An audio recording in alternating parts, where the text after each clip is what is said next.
Alımdarыбыз өзүнүн китептеринде момун мусулман коркуу сезими менен жана үмүт сезиминин ортосундагы болгон тең салмактуулукту сактап туруш үчүн биринчиден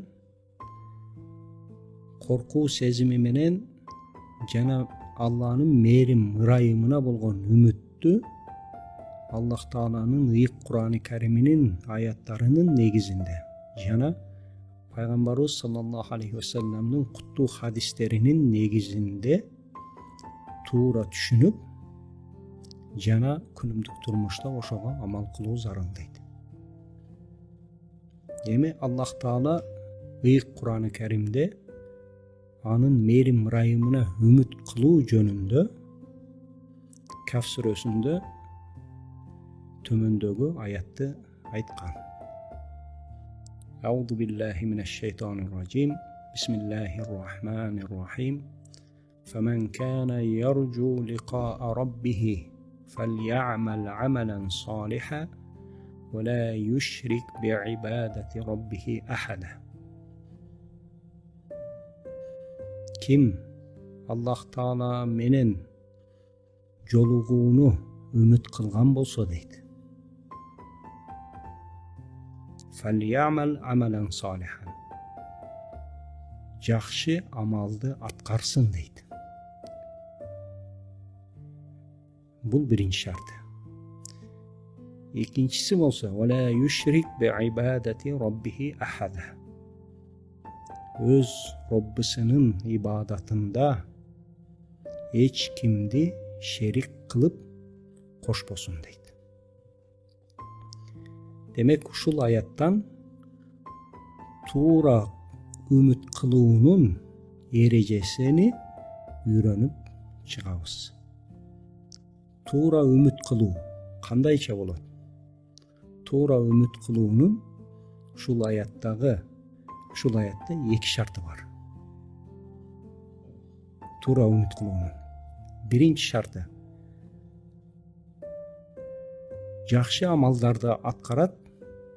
Экинчи шарты ошол Аллах Тааланын ибадатында эч бир бирөөнү шерик кылып кошпоосу зарыл.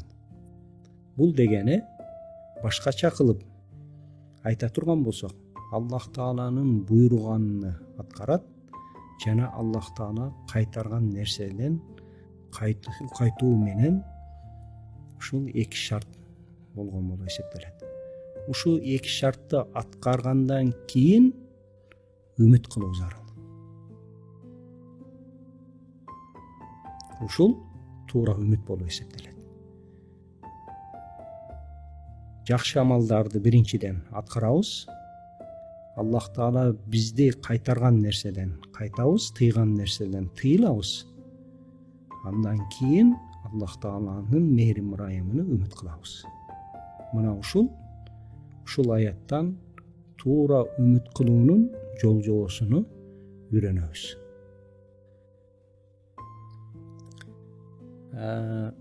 Буга кошумча Маруф Кархи рахматулла алей белгилүү залкар алымдарыбыздан өтө сонун сөздөрү бар.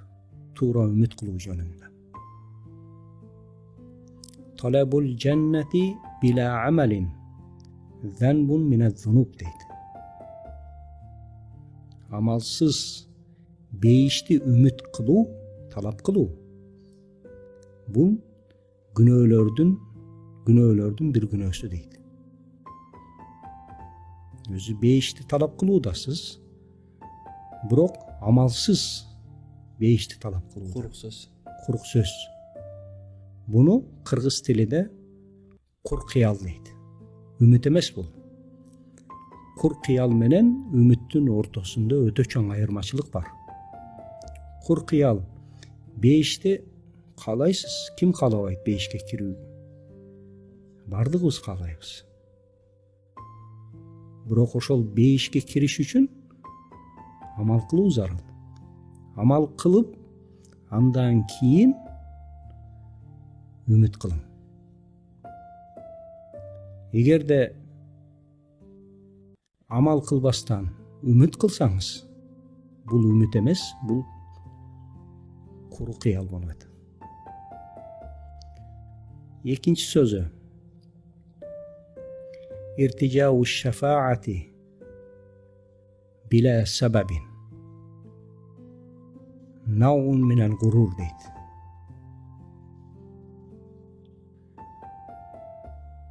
Sebepsiz Peygamberimiz Muhammed sallallahu aleyhi ve sellem'nin şafaatini ümit kılı.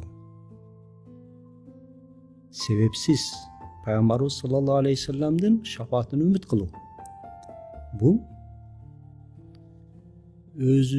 özü aldoonun bir türü deydi.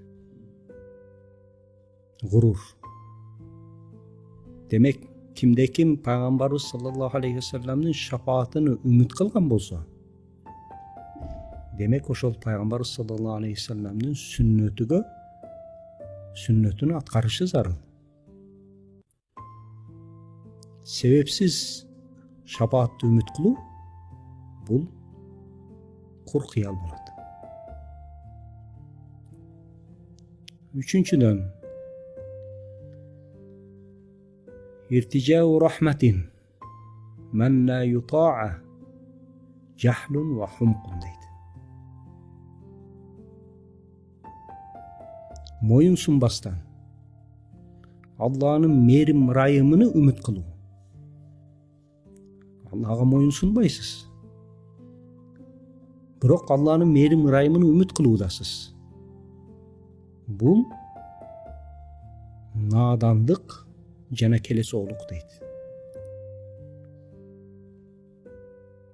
Mına uşul belgili zalkar alımımız İmam Karxi'nin aytkan sözdörünün jana jogorudagı İsra surösünün ayatынан жыйынтык чыгара турган болсок, туура үмүт кылуу биринчиден, туура үмүт кылыш үчүн биринчиден Аллах Таала буйруган буйруктарын аткарып, Аллах Таала тыйган нерселерден тыйылып, кандан кийин үмүт кылсак, ушул туура үмүт болгон болот. Мына ушул момун мусулмандын биринчи канаты. Момун мусулмандын биринчи сыфаты. Эми момун мусулмандын экинчи сыфатына келе турган болсок, бул коркуу сезими. Коркуу сезими жөнүндө дагы өтө көп аяттар бар. Allah subhanahu wa ta'ala Kur'an-ı Kerim'de Euzu billahi mineşşeytanirracim Bismillahirrahmanirrahim İnnemâ yakhşallâhe min ibâdihi al-ulemâ Pendelerinin arasından Allah Teala'dan korku turganlar bular alımlar deydi. Demek korku sezimi menen ilimde Allah Teala bul ayatta өтө тыгыз байланыштырууда. Бул аятка таянып айта турган болсок, илимдин жыйынтыгы жүрөктөгү Аллах Тааланын азабынан коркуу сезимдин пайда болушу дейт. Ушул аят менен алхамдулилла ар бирибиз илим талап кылуучуларданбыз. Ар бир илим талап кылуучу адам илим алып аткан кезде өз илимини жүрөгүндөгү болгон Аллах Тааланын азабынан коркуу сезими менен текшерип алсак болот деген үмүттөбүз. Демек илим Аллах Тааланын азабынан коркуу сезимине жеткире турган ыкма, жол. Экинчиден, алымдарыбыздын айтымында коркуу сезими жүрөктө пайда болуш үчүн өлүмдүн зикири дейт.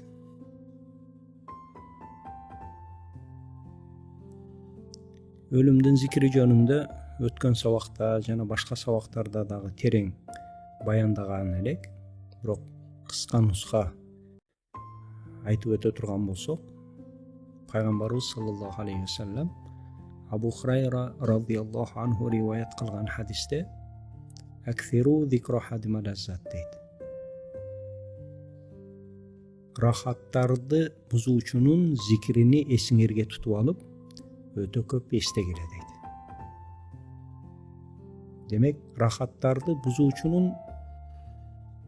бузуучу дегени бул өлүм. Жөнөкөй тил менен которо турган болсок бул хадисте, өлүмдү эсиңерге тутуп алып, өтө көп эстегиле деген. Өтө көп зикир кылгыла деген. Өлүмдү эстөө менен жүрөктөгү напсынын кумарларыны сындырат жана кумарларыны тыят. Демек, өлүм бул напсынын кумарларыны тизгиндей турган өтө бир чоң бир касиеттүү ибадат болуп эсептелет. Мына ошондуктан эгер кимде-ким ушул эки канаттын ортосундагы тең салмактуулукту сактаймын дей турган болсо, күнүмдүк турмушта ар түрдүү жагдайларда коркуу сезими менен жана үмүттү куш сыяктуу туура пайдалануусу зарыл. Эгерде бул эки касиетти туура пайдалана албай турган болсо, тең салмакты жоготуп, бир тарапка ооп кетип, ыгы жок чектен чыгып кетиши толук мүмкүн.